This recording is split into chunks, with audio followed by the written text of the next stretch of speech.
Čaute kamarúci, ja tam v tomto videjku, ako som aj slúbil, tak tu máme ten tutoriálik na taký, neviem presne, jak to mám volať, program, tuto píšu driver, tak možno, že driver, proste cez tento program si môžete nastaviť túto klávesnicu, ako to vidíte to môj názov? Nie, no, mám to úplne nevyriešený stojan, vám tu hodím aj fotku, to je úplne hrozné, som to tu pol hodinu teraz šteloval, ale to teraz je jedno.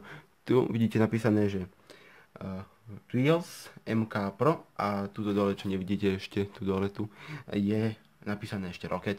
Takže klávesnica Rocket Reels MK Pro stála celkom dosť, asi okolo 160 eur, poriadna herná klávesnica a toto je ku nej teda program, cez ktorú sa dá komplet sa nastaviť. A my si teraz tak v rýchlosti prebehneme cez tento program. Úplne komplet neviem, ako funguje, to ako až taký zdatný hacker nie som, že by som vedel nejaký program používať, to ako nie. Ale dačo viem a mám aj celkom dosť zaujímavých vecí tu naprogramované. Veľmi to asi, v podstate je to programovanie, ale tuto nepíšu to tu niekde, nepíšu to tu, dobre.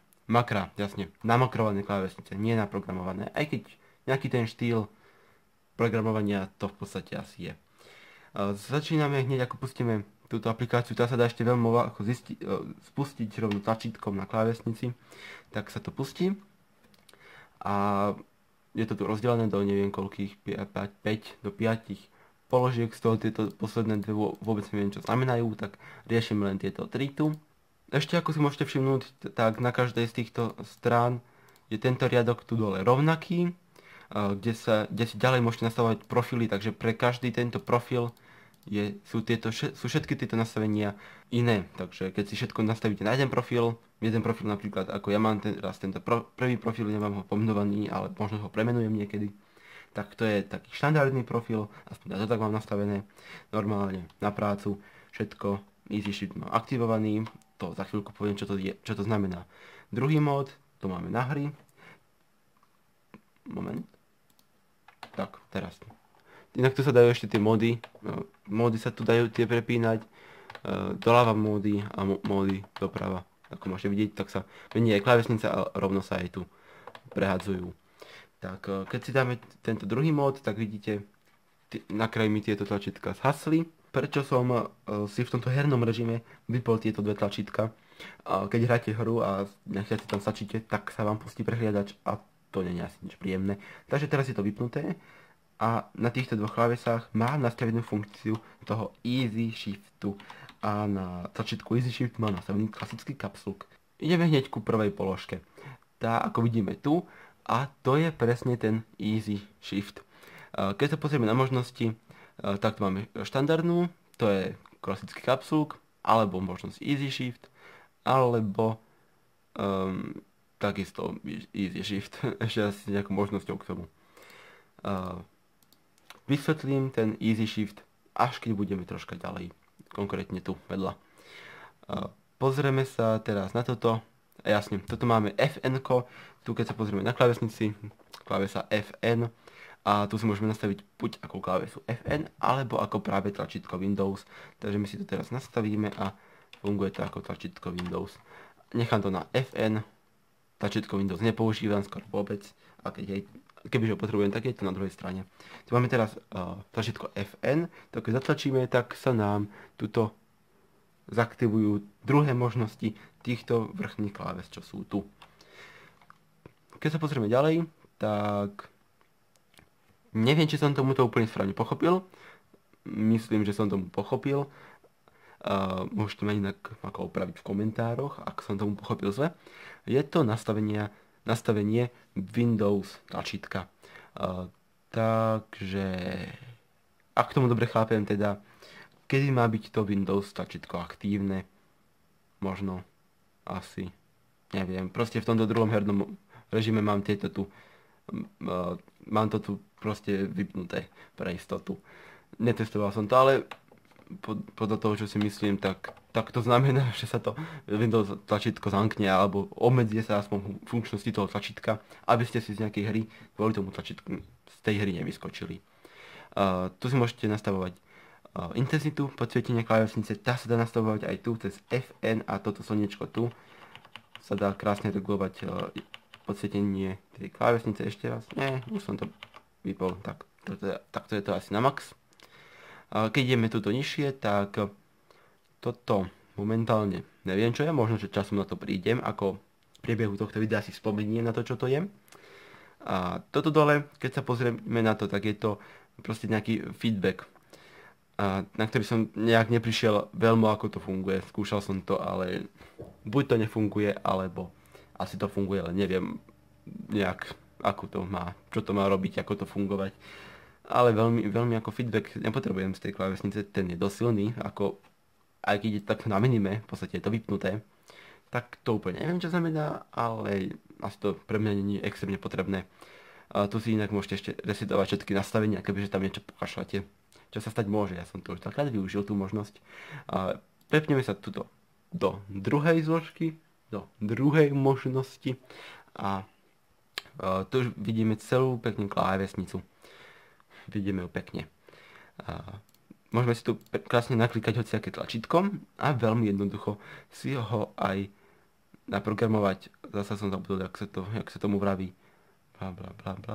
Makro. Namakrovať. To myslím, že sa tomu tak vraví. Keď sa pozrieme na hociaké tlačítko, zoberieme si napríklad túto F-ko. Len tak náhodou tu máme F-ko. Nie, radšej C-čko. Dáme si tam radšej C-čko, alebo E-čko, alebo G-čko. Tu máme e-mail, Gábor. Napríklad tu mám naprogramovaný. Keď sa pozrieme tu na bok, tak primárna funkcia, môže byť štandardná, to je ako normálne tá primárna funkcia, keď dáte štandardnú, tak je to klasické G-čko, ako by ste čakali. Alebo si to môžete namapovať nejak inak a napríklad na to G-čko si môžete nastaviť napríklad E-čko. Neviem, na čo to je dobré, ale môžete to spraviť. Možno, keď má nejaký kamarát alebo niekto iný tú klávesnicu, tak sa môžete troška pohrať s tou klávesnicou a troška mu ju preprogramovať, ale iné využitie v tom veľmi nevidím, ale tak OK. A tá posledná funkcia je proste nič. Proste sa to vypne a keď to stlačíte, tak sa nič nestane. Proste je to vypnutá tá klávesa. Táto sekundárna funkcia, tak tá už je troška zaujímavejšia a určite viac využiteľná. Ako použite tú sekundárnu funkciu? Je to veľmi jednoduché, stačí stlačiť Easy Shift a nejaké tlačítko, čo máte namakrované, takže napríklad G-čko v mojom prípade. Namakrovať si to môžete, možno troška zložitejšie, ale tiež je to pomerne jednoduché. Keď si kliknete na to tlačítko, ktoré chcete namakrovať, zasa v mojom prípade G-čko, rozkliknete si túto možnosti sekundárne možnosti a začneme pekne od vrchu. Aké sú tu tie možnosti toho programovania tých makier. To neviem, či sú úplne makra, to je jedno. Ako vidíte, sú tu už predmakrované niektoré známejšie hry. Väčšinou multiplayerové hry, asi okrem Bioshocku, ten neviem úplne, či je multiplayer, asi nie.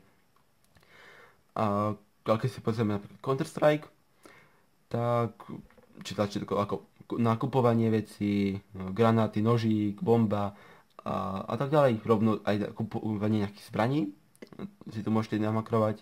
A vlastne už je predmakrované, len sa na to kliknete a keď potom stačíte Easy Shift a G-čko, tak si to hneď kúpite.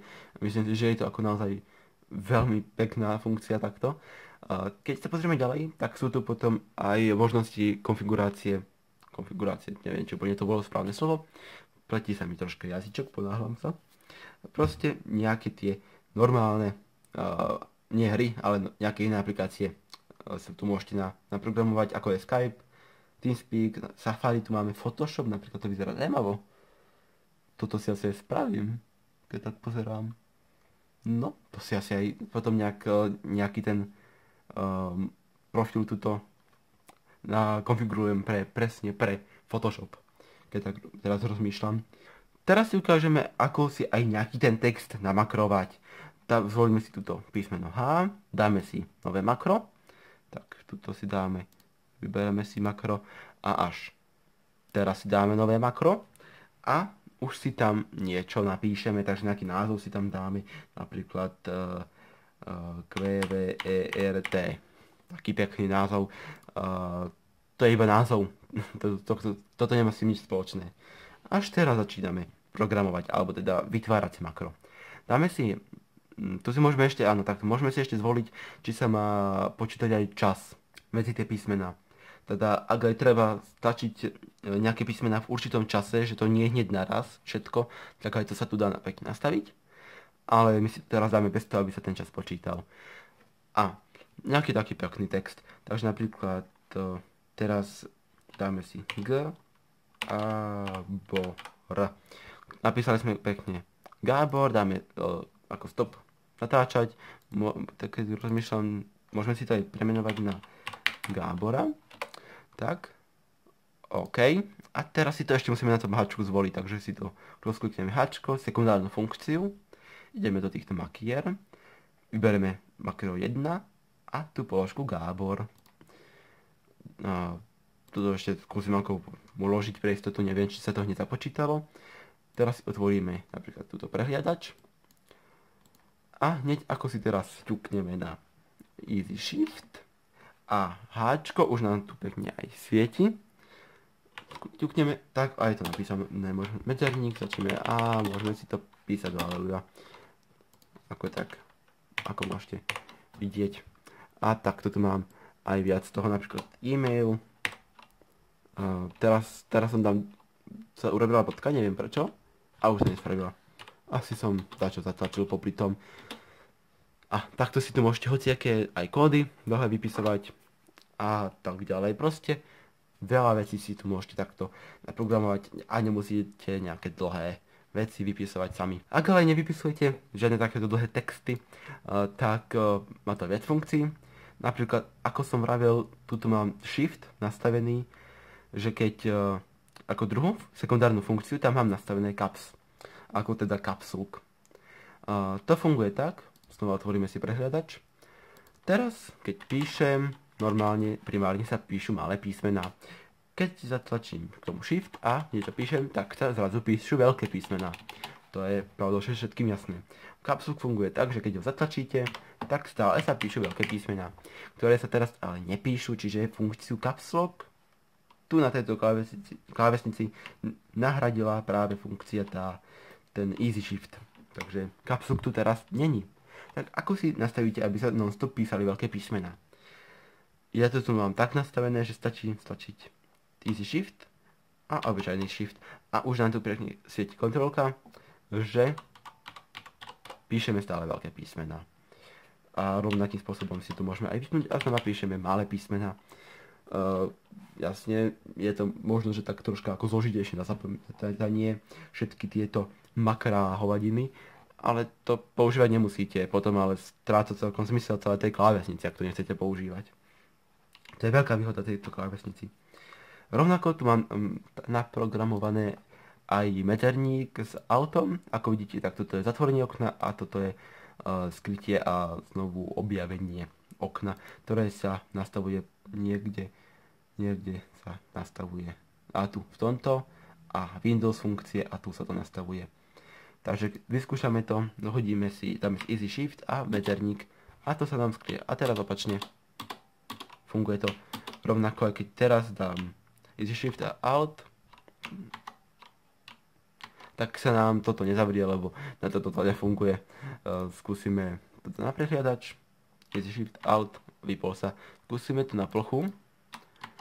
Ide to aj na plochu, keď to urobíte takto, ako som to spravil ja teraz, tak si tu môžete jednoducho vypnúť počítač. Keď sa pozrieme na tieto bočné tlačítka, ktoré sú tu ako naviac, M1 až M5, na to si môžete nastaviť naozaj čokoľvek. Vidíte, že tých možností je tu ešte o niečo viac. Ja tu mám v tomto primárnom profile nastavené na M1 a M2. Na M1 tu mám počítač, nech sa mi otvorí takto počítač.